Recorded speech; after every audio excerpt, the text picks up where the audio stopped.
কিভাবে বলবো আসলে বুঝতেছি না।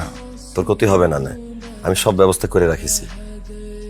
মানে মানে হইলো এই নে তোর বাবার জমির দলিল। আমি জমির দলিল নিয়ে কথা বলবো, এটা তুই তুই জানলি কিভাবে? আরে পাগল, তুই আমার বন্ধু না? তোর মনের কথা সব আমার জানা আছে না? আমার কি আর জানা লাগবে না?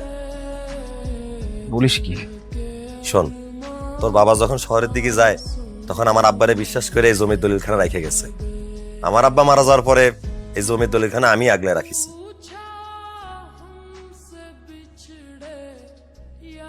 তোর বাবা এটাও কয়ে গেছিল এই জমিটা যেন আমরা চাষবাস করে খাই।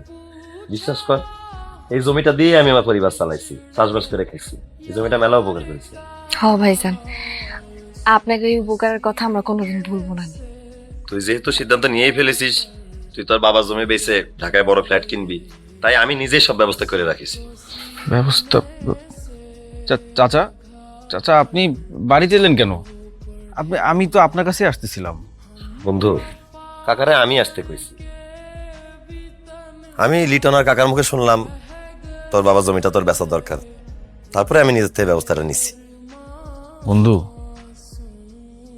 আমি যদি জমিটা বিক্রি করে দেই, তোর পরিবার নিয়ে থাকতে সমস্যা হবে না? আরে সমস্যা হবে কি জন্য? তুই আসিস না? হ্যাঁ, তুই আমার বন্ধু না? সেটাই তো, কোনো সমস্যা হবে না রে।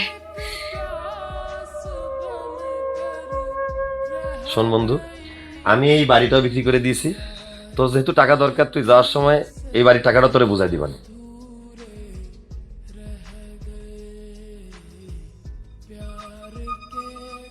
ভাইয়া, আপনার সব জায়গা সম্পত্তি বিক্রি করে আমাদেরকে সম্পূর্ণ টাকা দিয়ে দিবেন?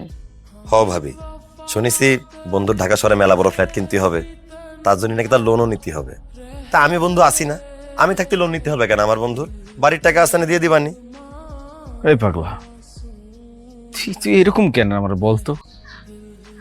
তুই কি কখনো নিজের ভালো মন্দটা ভাববি না?